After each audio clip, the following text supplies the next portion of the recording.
Hey guys, happy Tuesday to everybody. I wanted to, of course, take a few minutes and just come in and enjoy my little Monroe, but I also wanted to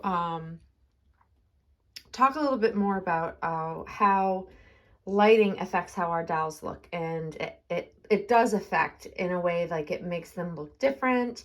And the reason why I'm bringing this up is simply because someone actually made a comment yesterday on the video of Monroe out in the daylight challenge or natural light challenge, that my friend Angela over at Angelic Dolls and Bears channel initiated, and I participated in, and I took Monroe outside in direct sunlight, which is something I don't normally do. I also got a comment that someone said that I preach all the time about using caution with our dolls and why would I take her out and let her be in direct sunlight. Let me just answer that real quick, and then we'll get on to the effects of lighting on our dolls. So yes, of course, I don't encourage people to leave their dolls sitting in sunlight, direct daylight sunlight. Anything that has, direct sun will and can and will affect the paint, the medium itself, if you were to leave them in direct sunlight for an extended period of time. However, a 5-6 minute video isn't going to do her any harm. I'm very cautious with her, which is why even when I take her for walks or have outings, I make sure that she is covered and she's not in direct sunlight. But yesterday's video was a challenge to see like what differences do you see when you actually photograph and video your doll out in natural daylight, because daylight is the most harsh, hence why we don't leave them in direct sunlight. Sunlight is very, very harsh. Natural lighting is, of what I found, the most harsh lighting you can actually showcase your doll in. So if I were to have any questionable areas on Monroe while like inspecting her in this nursery under artificial light, I would take her outside because I would see it better outside, because daylight does enhance. This was what I was sort of trying to say yesterday. It enhances things because it is so harsh, which is why most collectors don't like to show their dolls out in direct sunlight, because it can be unflattering for some types of paintwork, which is why when I get a new doll, one of the first things I do is I take it throughout all the different rooms in my house, because the color of the walls and the type of lighting that you use, that has effects in it, and it plays a part in how a doll looks. Also shadows, they play a part in how our dolls come across. And so natural lighting, most harsh. It's going to be the most unflattering in my opinion. As a collector that's taken many, pretty much all my dolls have gone outside and I've shared them outside, or at least looked at them closely outside. It's just something I've always done, because I just can see things better, and things that are bothering me or I don't like are definitely enhanced out in natural sunlight / daylight.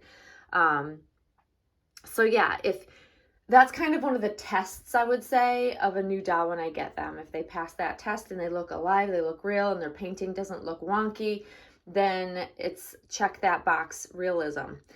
And for Monroe, she definitely has different looks about her. So another comment was she looks so different in direct light, and it's true. She definitely has different looking facial expressions in a way because of the way she's painted.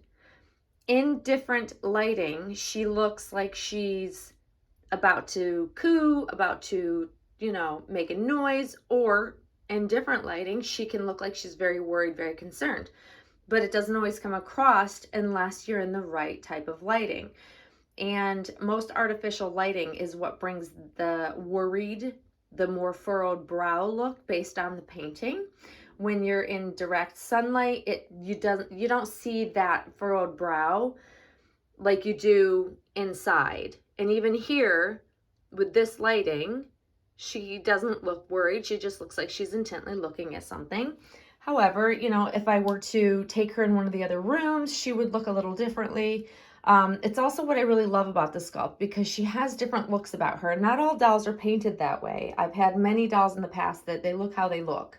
But with awake dolls, especially the way Claire paints them, at different angles and in different lighting, they do look like they have slightly different facial expressions, which is, well, very cool. I actually think it's very cool. It gives me different ways to enjoy her and not get sick of the same expression, if that makes sense. So I actually really enjoy the fact that she looks so different within different lightings and different angles, that I'm able to capture different slightly looking expressions, which I think is really unique and fun. But depending on also the angle of the camera when I'm videoing her or taking a picture, that also plays an effect on how she looks. So it really, even just from there to here where she's got a shadow, you see she's more furrow-browed. I love that. That's probably one of the things I love about Claire's painting techniques the most. And Monroe's not the first doll that, I've been able to capture that type of effect. But also, different lighting has a huge, huge, huge part in how our dolls come across, especially, I think that's why a lot of people use filters on their cameras. I am not a fan of filters because I don't like the artificial change. I'd rather play with the lighting and create, something different looking or an effect, or bring out one of her features with the lighting rather than play with any filters. So I generally don't use filters on my phone. I use my phone. I don't have a, special camera. I'm not great at taking pictures. I do my best. It's something I struggle with, but I also try very hard to improve on. And it's always very difficult. And that is the frustration for most of us collectors, I think, is getting the doll to come across in pictures and in video as we see them in person. And that's really, really challenging depending on the room you take the picture in or share a video in. If you're outside, it's a completely different look, but I'm a fan of all looks with this baby. I've really just embraced all of the varying, I guess, lighting changes, how it affects how she looks. I don't know. I find it very interesting. Some people might be bothered by it, I suppose, but for me, I think it's the best way to really see the true art in all of the lighting and all of the types of rooms that throw or cast different colors, because painting, depending on how the doll's painted, the room wall colors and the lighting combination will bring out different features in our dolls. And I think that is absolutely one of the coolest things about this art. It's a 3D effect. It's the illusion of, veins underneath the skin with blood pumping through it. That is beyond cool to me. And I think that that's not an effect that's always easily done. It can be a struggle to bring on those layers and depths of color to bring a doll to life, so to speak. And I think with the way that Claire paints, I'm a big fan of how Claire paints.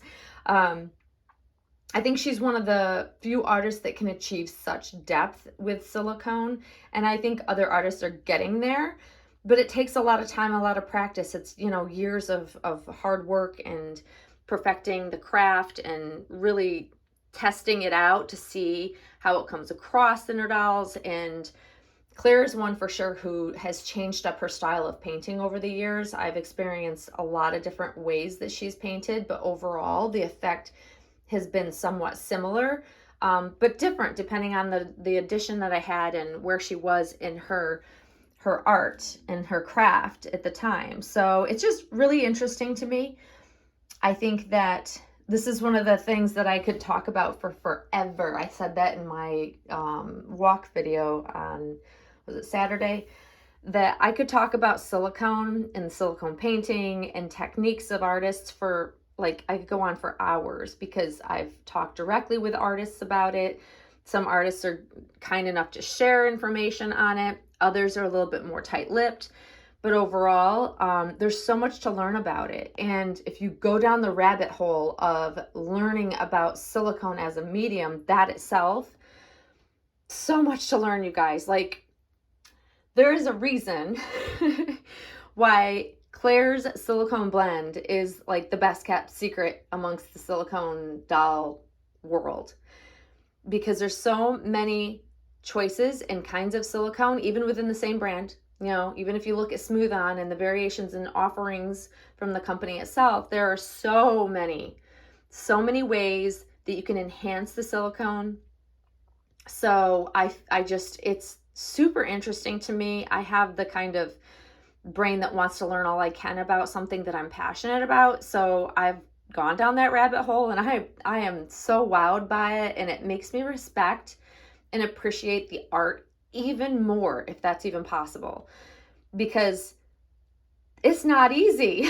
And, you know, artists that are trying to kind of pave their own way and their own unique blend, like, it's just endless choices, and it's just wow is all I have to say. It's just so interesting, but it does really make me appreciate the art so much, you guys. Like, it's incredible. It's incredible that artists are able to bring these dolls to life like they have. Like, it's crazy to me, but I love it.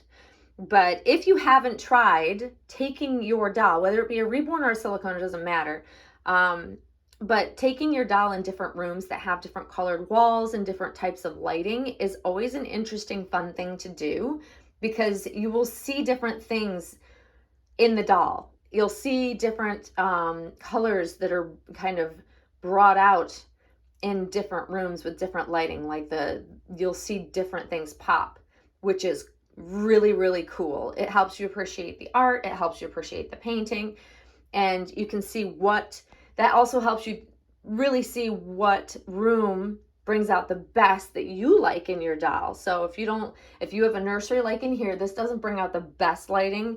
Over here, it's not bad. It's not horrible. It's pretty close to what she looks like when I'm looking at her outside of the camera itself. However, it's not my favorite room to video in, because the way that the room plays with the wall color as well as the overhead lighting, it makes it difficult.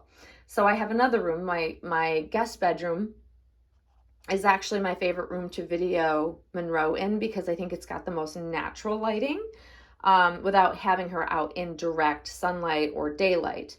But that way you can kind of see what rooms are the room that maybe you should video or film or take pictures, or whatever it is you do to share your babies, because you may find that a different room, if you try a different room, you might like how it comes across better in, video or pictures.